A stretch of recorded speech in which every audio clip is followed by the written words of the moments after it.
رات کا وقت تھا، مدینہ کی گلیاں خاموش تھیں۔ خلیفہ وقت حضرت عمر بن خطاب رضی اللہ تعالیٰ عنہ بیت المال کے کمرے میں بیٹھے کچھ حساب لکھ رہے تھے۔ ان کے سامنے ایک چھوٹا سا چراغ جل رہا تھا جو بیت المال کے تیل سے روشن تھا۔ اتنے میں ایک شخص اندر آیا، سلام کیا اور بولا، امیر المؤمنین، ذرا کچھ ذاتی بات کرنی تھی۔ حضرت عمر رضی اللہ تعالیٰ عنہ نے قلم رکھ دیا اور اگلے لمحے چراغ بجھا دیا۔ کمرہ اندھیرے میں ڈوب گیا۔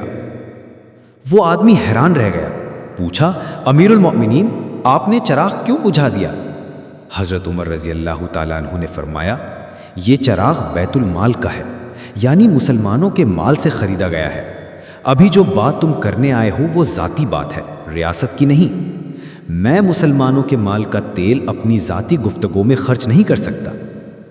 سوچو، کیسا بادشاہ تھا جو اپنے ایک قطرہ تیل کے لیے بھی اللہ سے ڈرتا تھا۔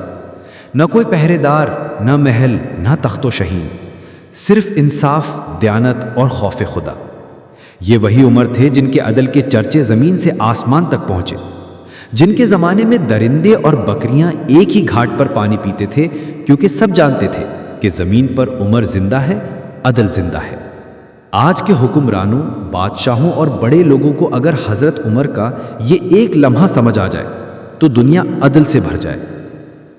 حضرت عمر نے چراغ تو بجھایا، مگر انصاف، ایمان اور دیانت کا جو نور جلایا وہ آج بھی امت کے دلوں میں جل رہا ہے، اور یہی وہ روشنی ہے جو قیامت تک بجھ نہیں سکتی۔